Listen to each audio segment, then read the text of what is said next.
Hello guys, finally Manchester City have confirmed the signing of Rodri. We have our new number 6, our new defensive midfielder. Atletico Madrid did obviously leak that information, but now it's been confirmed. He's holding a Manchester City shirt. He's in blue. He's actually a Manchester City player. I'm so delighted. But I want to say as ever, thank you to Unibet.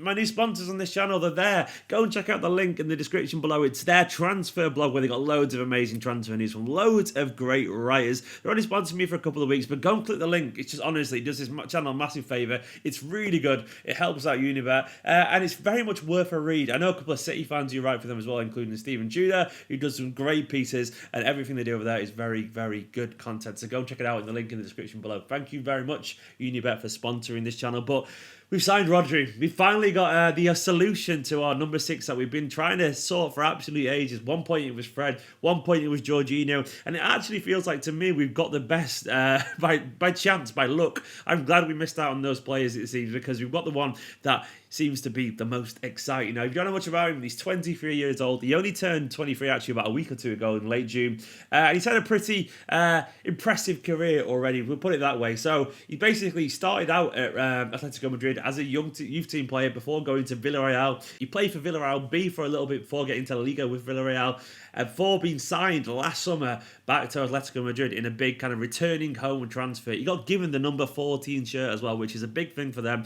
Legendary players like Simeone, Gabby have worn that shirt. So basically they put a lot of hope in him. Now he's actually ruffled some feathers big time by leaving the club. Now they didn't think he was going to leave. They thought he was going to be there for like 10 years, captain the club and all that kind of stuff. And they're just not happy at all. And normally when players got a release fee clause, because of the way the legal process goes, most people don't actually make the player have to pay it, because the player has to pay it for themselves via money from Man City or the club trying to buy it. Atletico actually made City go through the legal process of doing that instead of just agreeing the transfer fee, because they were feeling pretty bitter about it, because we've got a player from them that's actually he's fantastic. He's really, really good. The future of Spanish football. Some people have said that he's the heir to Sergio Busquets. So basically the overview is you've got a player that actually genuinely excelled in La Liga last year. He was one of the, if not the best midfielder in La Liga, according to many reliable people. He's obviously played at a high level for Atletico Madrid. He's playing for Spain, and it's really good. In terms of the fee, it's our club record signing, €70 million, which is about £62.5 million. So it isn't cheap, but at the same time, given the market at the moment, it isn't ridiculous either. Given the fact that he's 23, given how highly rated he is, it says words that Atletico Madrid feel like they've had the pants pulled down by this, because he's worth potentially so much more than that. And he still isn't in like the top 15 transfers in the world football ever. So, we're broken our club record and we still haven't gone near loads of transfers. So we got ourselves a very good player for a good fee compared to the market. In terms of the style of play, this is the bit where it's really exciting.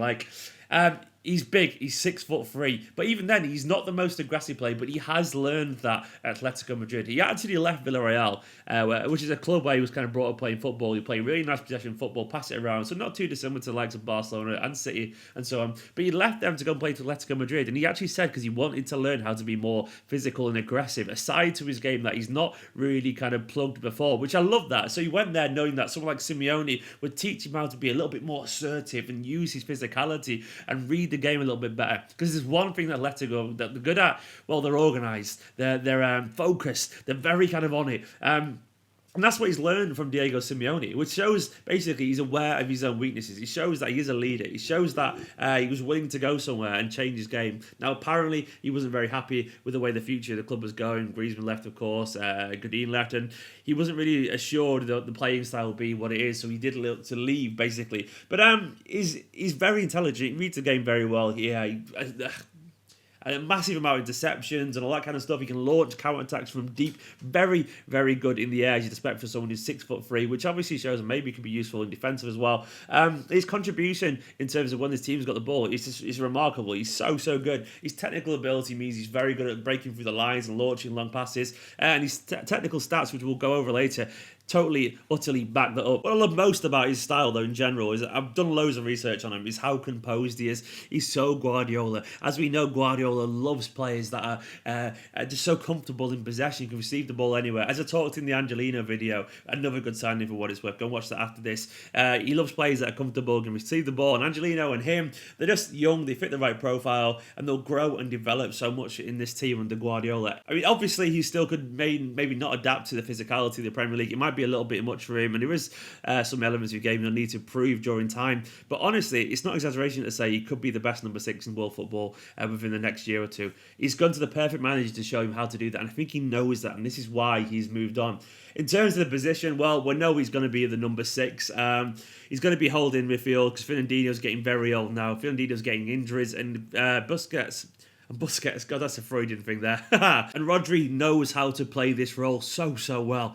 You can do it in a Simeone team. You can do it under Guardiola team. You can do it in the Premier League, put it that way. That's what I meant, really. But though we could every now and then see him maybe played as a centre-back, it wouldn't be an un-Guardiola thing to do. He has the physicality. He's 6'3", decent. He's not lightning quick, but he's not slow either at the same time. He proved that he can, win balls in the air in the Liga. It's a very different kind of kettle of fish in the Premier League, admittedly, but I can see him playing there. He can also play as a kind of traditional midfielder, though we don't really do central midfielders. We do, the 3/8s or the number 6. I can't see him playing any more advanced forward, though he can play then, has done that before. But it'll be a number 6, I reckon, for Manchester City, and maybe occasionally he'll play centre-back. Honestly, would not be surprised to see that happen every now and then. And it's good, because if we struggle to get a new centre-back with Vincent Kompany leaving, it gives us some options at very least to rotate around. Maybe we'll see Fernandinho at centre-back, and sometimes Fernandinho may play ahead of him.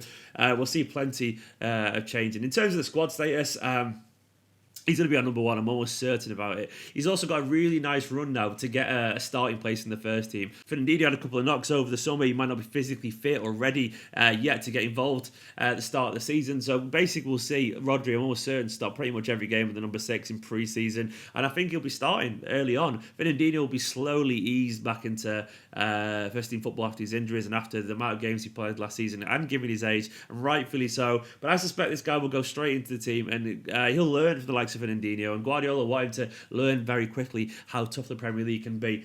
He's a first team player. He's downright straight into the first 11, and his ability, his age, and his transfer fee and all that kind of stuff, he warrants it. Statistically, he's very impressive. This is one thing I really liked here, is when you see the comparison with him and Fernandinho. Obviously, they play in very different leagues, but games last season, Rodri 34, Fernandinho 29. Rodri scored 3 goals to Fernandinho's 1. He got 1 assist, though, to Fernandinho's 3, which is one thing that's been labelled against him a little bit, that he doesn't create enough, but surely he could do that in a more attacking team. It's very hard to do that in Atletico's team. Successful passes, a very similar number, but actually a 91% passing accuracy to Fernandinho, which Fernandinho's 88, which is good. Double, basically, the amount of tackles, 103 tackles to 57, and interceptions exactly the same. So those stats stand up very well and show that he's got a very all-round game to actually step into those shoes. You look at his overall performances, 32 last season, goals, assists, and all that kind of stuff. 2.3 aerial duels won, freedom man the matches, and as I said, 91% pass completion ratio there. I really like the stats as well for his first international game. He played against Wales on 11th of October on 97.7 pass completion, which is incredible. 128 at 131 passes. That's just a phenomenal record by anyone's standards. Basically, this guy has pretty much everything to his game. He's 6'3". He can pass really well. He can read the game. He's very much an intelligent player. All reports suggest to say someone who's very calm on the ball, who can think, who can see the bigger picture, who can make wise and sensible career choices for himself. The fact that he went to Atletico to learn that kind of thing, and then he has the balls to leave Atletico and go to Guardiola. He also has the physicality, you just said then, 6'3", a big lad. I feel like we're getting a gem here. I feel like we're getting potentially one of the best midfielders in world football. And once again, when you add it to the young profile of our squad, Laporte, for example, obviously Mendy's a good young player, Zinchenko, Edison's pretty young, John Stones isn't even that old. And then we've got, obviously, Angelino's just coming in. They've got Sane, Sterling, Gabriel Jesus, Bernardo Silva. It gets really, really exciting. Phil Foden, of course, as well. It just shows how lucky we are with this squad that we're developing. We seem to be plugging all the gaps around us at the moment. We seem to be getting players that can basically fill in the squad where we need him. And I feel like this is the one that we've been lacking for a long time. I don't know how he got away with running Fernandinho to the ground for the past 2 or 3 years, because he should have had some support at some point. As good as Gundogan has been, he's not got the same defensive awareness as Fernandinho or Rodri. Gundogan will probably play a little bit further forward now. But that's fine. Gundogan also might leave next year on a free, but I'm glad now that we've got the basically replacement for Fernandinho. I wouldn't be surprised if we start seeing maybe Zinchenko get the odd game at number 6 as well, given the fact he has played a little bit more defensively in the midfield for Ukraine. But either way, I'm just so happy with this signing. It's brilliant. It's an absolutely brilliant signing. is the one that we actually needed. And when you put Angelino there, another vibrant young footballer, Guardiola's always talked about the idea of having some fresh faces, some fresh energy in the team every time you try and get somewhere you want to be. He always said that one of his biggest regrets is that he didn't freshen up his team enough at Barcelona when they were winning everything, because you need the energy to come in, and young, hungry players are the ones that bring that energy. And Rodri and Angelino, and hopefully more, fit that perfectly. Now, as you've guessed, I recorded this video ahead of schedule because I knew it was going to come out. I'm actually probably in Scotland by the time this video is actually out, up in the hills somewhere. I'm delighted though. I want to say thank you once again to Unibet for sponsoring. Click the link in the description below. Just go and click it. Trust me, it does the channel a big favour. It's a great blog, all that kind of stuff. Subscribe if you're new to this channel. Thank you to all these names scrolling down the side here. Go and check out as well the Angelino video. I did a reaction to that, and I'm going to try and do a video which I'm pre-recording with a Spanish football expert to get out tomorrow about Rodri. In a bit.